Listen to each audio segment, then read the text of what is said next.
glasbo, vem, da nisem navajeni, da takole z besedo. Vsak dan je kakšno novo presenečenje, kadar organiziraš velike dogodke. Danes je to presenečenje koncert na sosednjem trgu, tako da smo se odločili, da z branjem pričnemo čim prej in brez koncerta. Tako da bi prosila vse, da se usedete. Starše, da prosijo otroke, da so malce tiši, drugače bomo težko brali.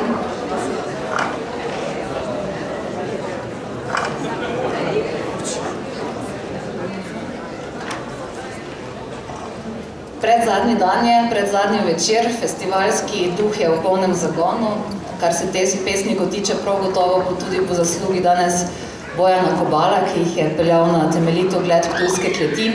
Sicer smo videli tudi grajske zbirke, doživeli smo dve izjemno lepi zasebni branji, začeli smo izjemno eminentno s krasnim pogovorom med Tino Košir in častnim gostom današnjega letošnjega festivala, francoskim pesnikom Žakom Rubojem, ki danes tudi zaključuje branje.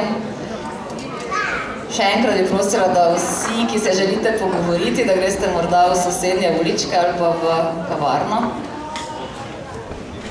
Vem, da je treba vino naročiti pred branjem, ampak vseeno.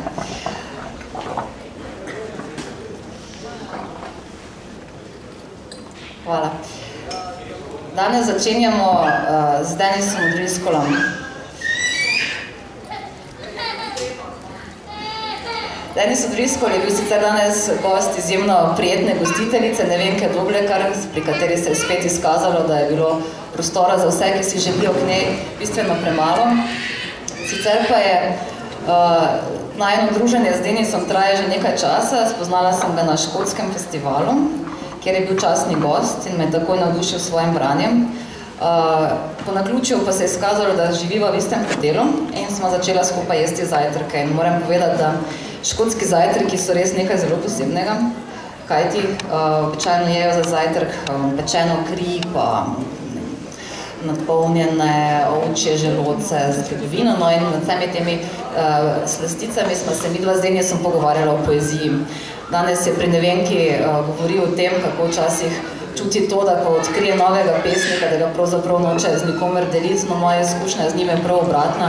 Je izjemno darežljiv bralec, tudi eden od osrednjih angleško pišočih kritikov, izjemen esejist, predvsem pa seveda pesnik, eden od najpomembnejših irskih pesnikov. Je tudi prejemnik častnega doktorata Univerze v Dublinu, član Irske akademije znanosti, za njim je 8 pesniških zbirk. Ta njegova predanost predajanju poezije drugih, ki je bila očitno tudi na današnjem pogovoru pri Nevenki, pa je rezultirala tudi v eno obsežno knjigo intervjujev z Šimusom Hinjem, ki je bila nominirana za knjigo Desetletje na Irskem.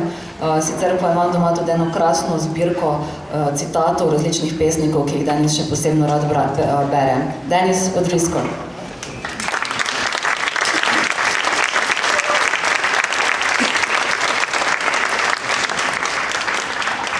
Thank you for coming, and thank you, Jelke, for your introduction and everything else at the festival. I come from the land of poetry and Guinness rather than poetry and wine, but I've actually discovered at this festival that it is not the wine that makes you drunk, it's the poetry.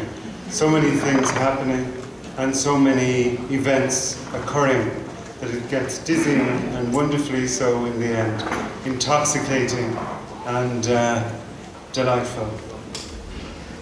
There are 5 poems of mine, I'm afraid, in the anthology, and I will read those 5 without my usual long-winded introductions, if I can hold myself back. Thomas Lynch, the American poet, you know, because poetry readings are usually very small events with very tiny attendance, whereas we have a great attendance tonight, thanks to you. Thomas Lynch always said that if the poet was outnumbered, the event was a big success. In other words, if there were more people in the audience than on the stage, it was a big success. But he said if the poet were outnumbered by a dozen or more, then it was a huge success. So this is a huge success, and I thank you for that. I apologize to anyone who's heard me already read the poems that are in the anthology, but those are the 5 that were translated by Anya, and whom I want to thank. So I have to read those 5. I'm told, though, that market research shows that people like not to have too much of a choice. That if you offer them 15 kinds of shampoo, they won't buy, but if you only offer them 3, they will actually buy without any anxiety. So I don't have to think which poems to read. And you know, they say that when you have one watch, you can always tell the time. When you have 2 watches, you can't tell the time anymore, because they each tell a different time. The first poem here is called Someone, and it was broadcast on Irish radio after 9/11 in America as a poem about the idea of sudden death, that we're all, it's a very dark thought, but it's true, that you never know when you get up in the morning what the day may bring, good or bad, and you may in fact find that a really cheerful thought that because of an accident, because of a bombing, because of a heart attack, that in fact it is your last day. So on that cheering start, you'll be looking for wine after this poem.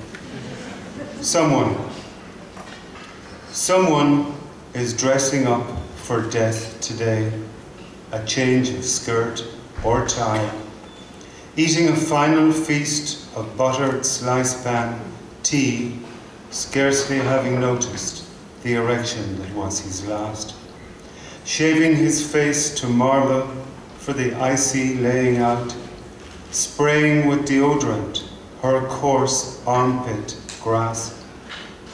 Someone today is leaving home on business, saluting terminally the neighbors who will join in the cortege. Someone is paring his nails for the last time, a precious moment. Someone's waist will not be marked with elastic in the future. Someone is putting out milk bottles for a day that will not come. Someone's fresh breath is about to be taken clean away. Someone is writing a check that will be rejected as drawer deceased. Someone is circling posthumous dates on a calendar. Someone is listening to an irrelevant weather forecast. Someone is making rash promises to friends. Someone's coffin is being sanded, laminated, shined.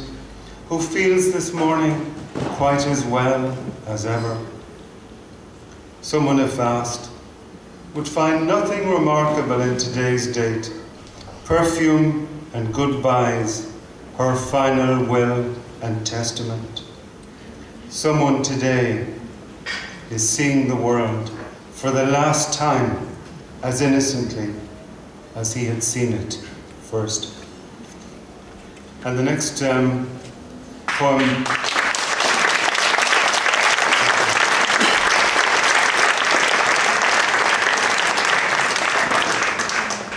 well, that's very generous, but you may not feel like applauding the other one, so we can wait.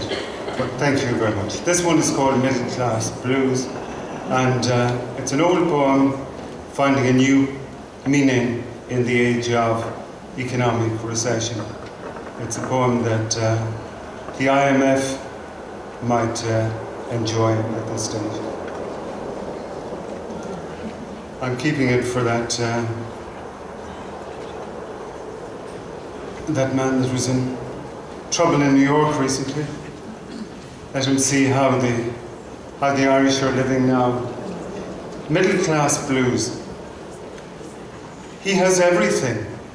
A beautiful young wife, a comfortable home, a secure job, a velvet three-piece suite, a metallic silver car, a mahogany cocktail cabinet, a rugby trophy, a remote-controlled music center, a set of golf clubs under the hall stand, a fair-haired daughter learning to walk.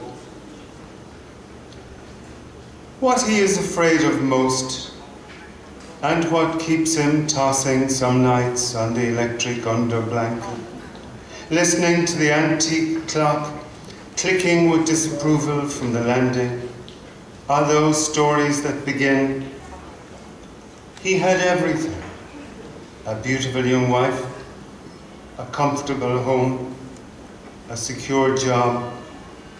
Then one day,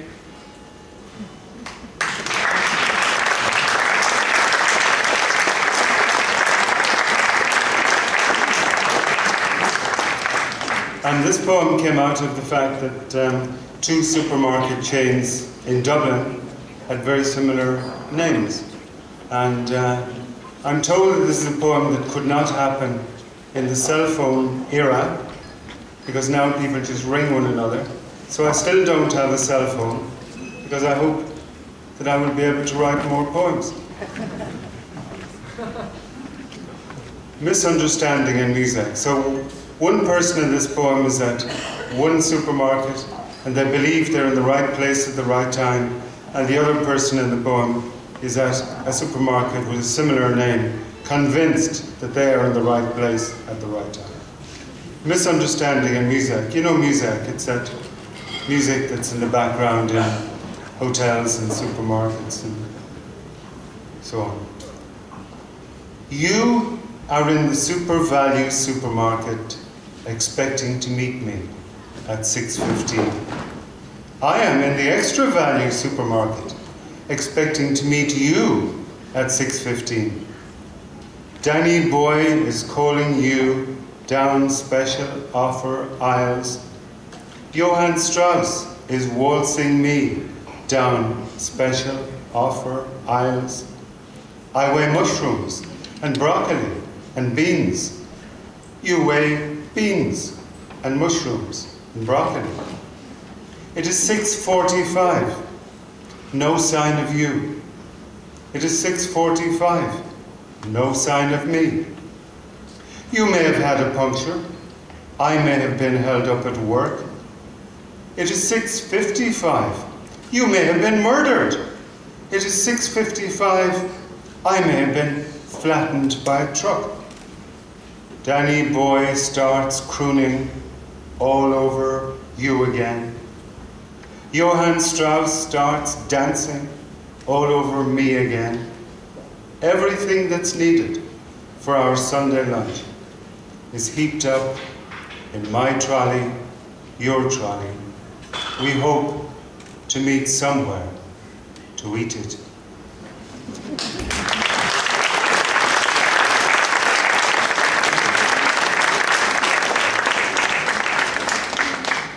Well, when I'm asked to do most things, like come to a festival like this, I don't think twice about saying, yes, please.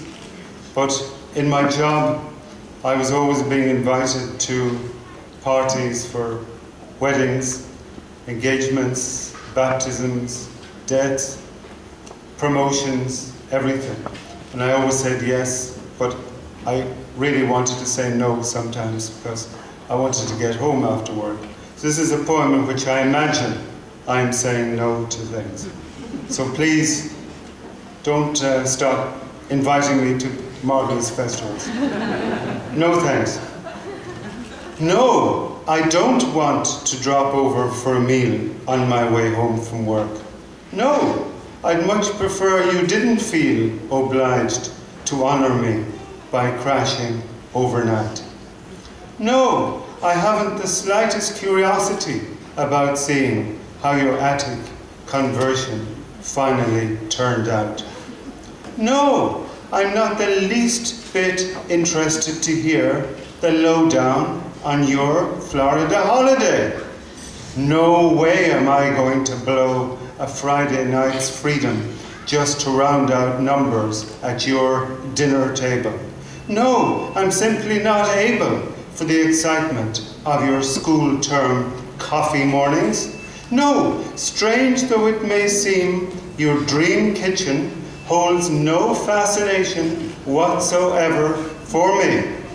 No, there's nothing I'd like less than to get together at your product launch reception. No, I regret I can't squeeze your brunch into my schedule. You'll be notified should an opening occur. No, I don't appear to have received an invitation to your barbecue. It must have gone astray. No, my cell phone was out of range. My email caught a virus. I had run out of notepads, parchment, discs, papyrus. No, you can take no for an answer without bothering your head to pop the question. No, even yes means no in my tongue, under my breath. No, absolutely not. Not a snowball's chance. Not a hope.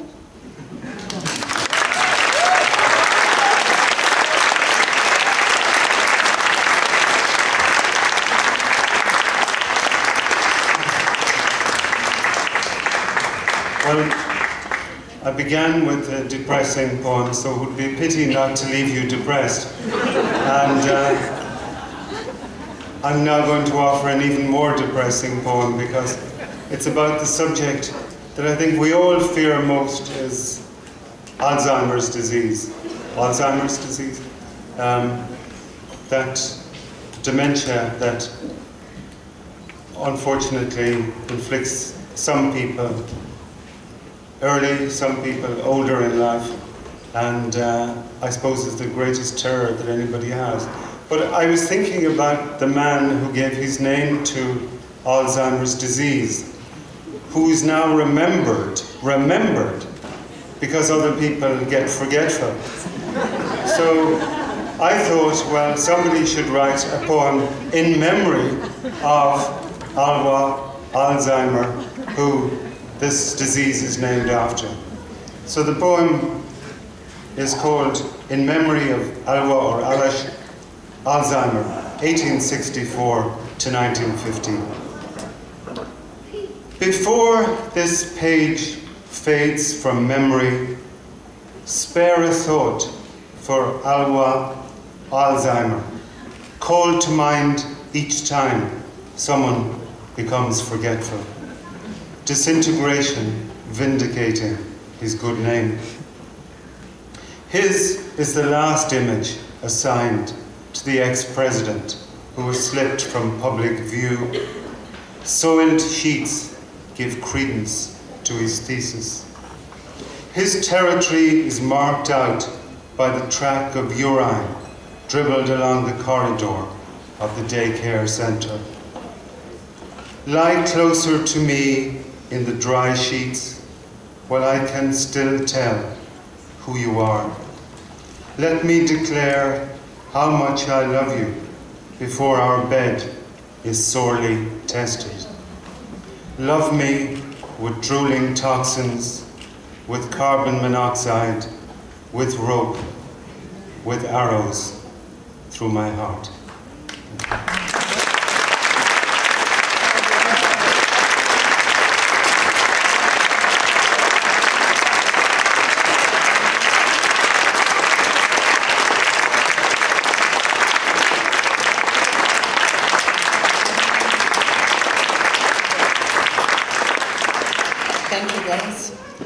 Naslednji pesnik prihaja iz Nizozemske, Thomas Mulman. Že vrsto let si ga želimo povabiti, oziroma ga vabimo na festival. Vmes je Thomas dobil nekaj otrok, dobil je funkcijo na nizozemski fundaciji, ki podpira njihovo literaturo, tako da je postal tudi zelo pomemben podpornik festivala. Poskrbel je, da so številni nizozemski pesniki nastopali na našem festivalu, letos pa končno on osebno na našem odru. Naj povem še, da je glavni urednik pesniške revije Water, urednik večjih literarnih spletnih strani ter pesniških antologij. Svojim prvencem je bil nominiran za nizozemsko nagrado mlade poezije, leta 2007 pa je zanjo prejel tudi literarno nagrado Vanderhoekt Prijs, ki je zelo pomembna na nizozemskem. Njegova zadnja knjiga je bila izdana leta 2009 in se imenuje Kranen Open, odprte pipe. Ta je bila pa nominirana za nagrado Petek's Poetry Prize. Tomas Mulman.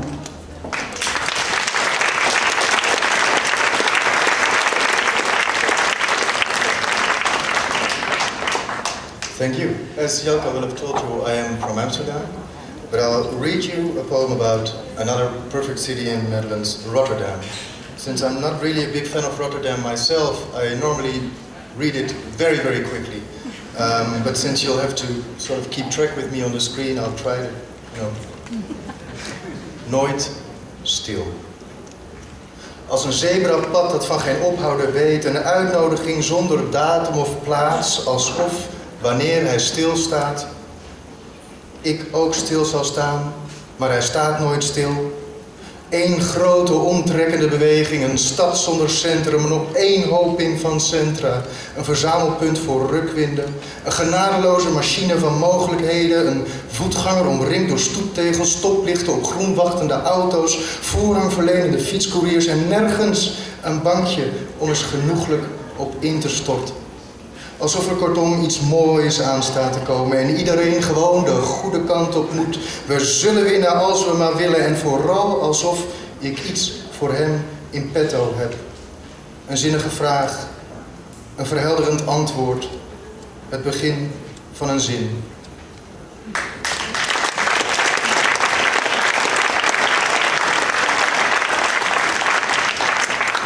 Thank you. Now that we've gotten to know each other a little bit, I'll take the next step and I'll introduce you to my mother. Moeder, kom uit die boom.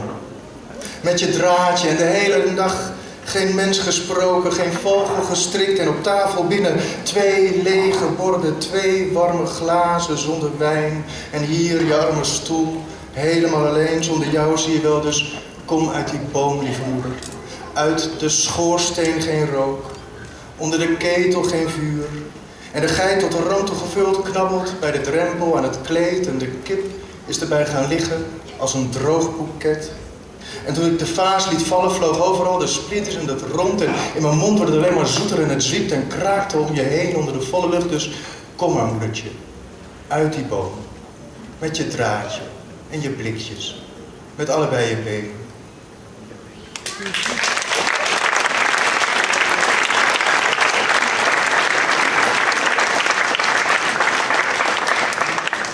Of course, after writing this poem, I felt a bit awkward towards my father. So I wrote him a poem too. Kom, vadertje, laat je tanden zien. Niet je voortschrijdend inzicht, ik moet in je gelijk kunnen wonen. Echt, ik ben blij je tevreden te zien. Dat je dingen hebt neergezet die niemand je meer afneemt. Wil niet zeggen dat alles er mooier op werd. Alleen je eigen wereld is maakbaar. Niet die waarin ik je een kleinkind geef en ik wil daarover met je kunnen praten. Vader, laat dus je tanden weer eens zien. Steeds dommere mensen krijgen steeds meer gelijk. En natuurlijk zijn het kiezers, maar waarvan? Jullie bouwden een prachtig paleisbouw op een drassige bodem. Ook ik geloof in goede bedoelingen, maar steeds meer nog intussen in tanden. Eet mijn pap nog met dezelfde lepel, maar koud tegenwoordig, voor ik slik. Niet je mening van vanavond. Niet je wijsheid met de jaren. Je tanden.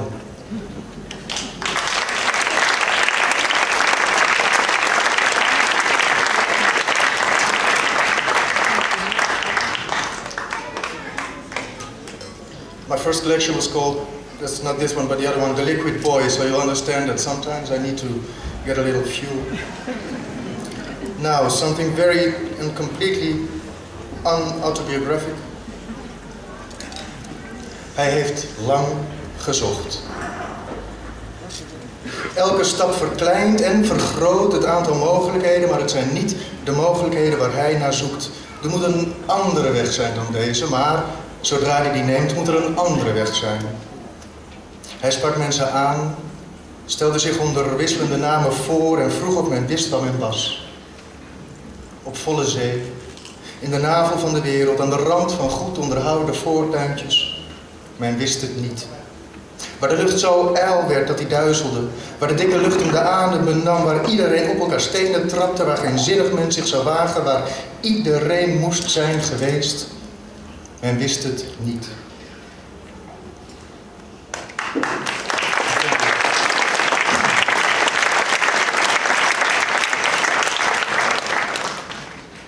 Let's stick around with this guy for a bit longer.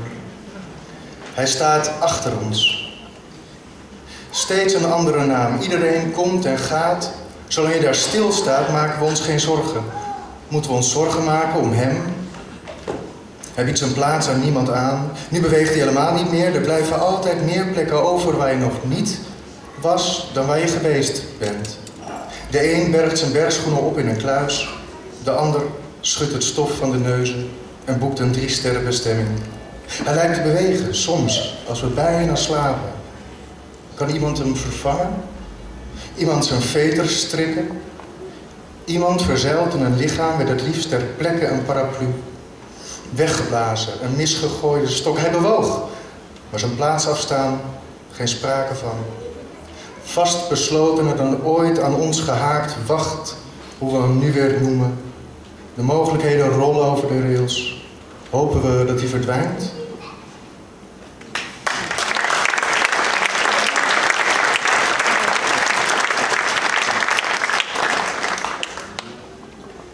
Hij heeft alle tijd. Buiten wacht een chauffeur geduldig op jou, op mij. Er is een andere kant waar we net niet bij kunnen.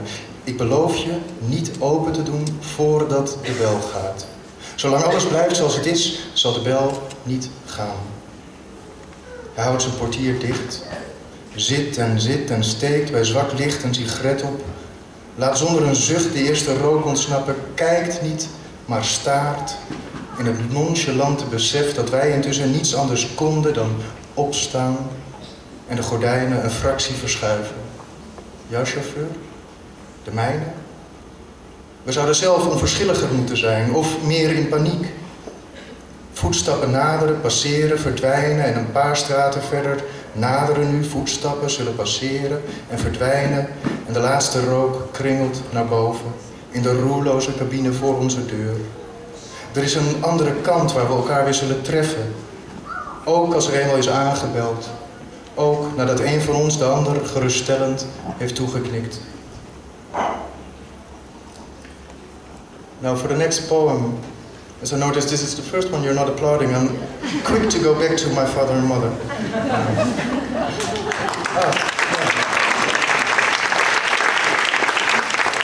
But I should be honest about this poem though. It's 40% my work, maybe 50.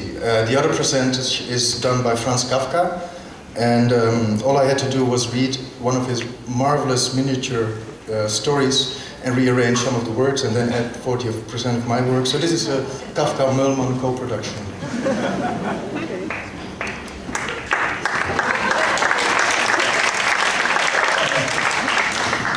Overal slapen de mensen. Neergevallen waar ze vroeger stonden. Het voorhoofd tegen de arm gedrukt, het gezicht naar de grond. Rustig ademend. Boven de aarde, onder warme dekens, onder stevige daken, op goed geluk in elkaar gekropen, in zichzelf gedraaid, terwijl de wereld zich opent als een hand. Terwijl vingers andere vingers zoeken, andere vingers en de vissen wiegen de zee tot rust. En de schepen hun vracht en de radio de vader en als een zachte doek de vader, de moeder, de lampjes, de nacht. Waarom waak je? Waarom moet iemand waken? Iemand aanwezig zijn?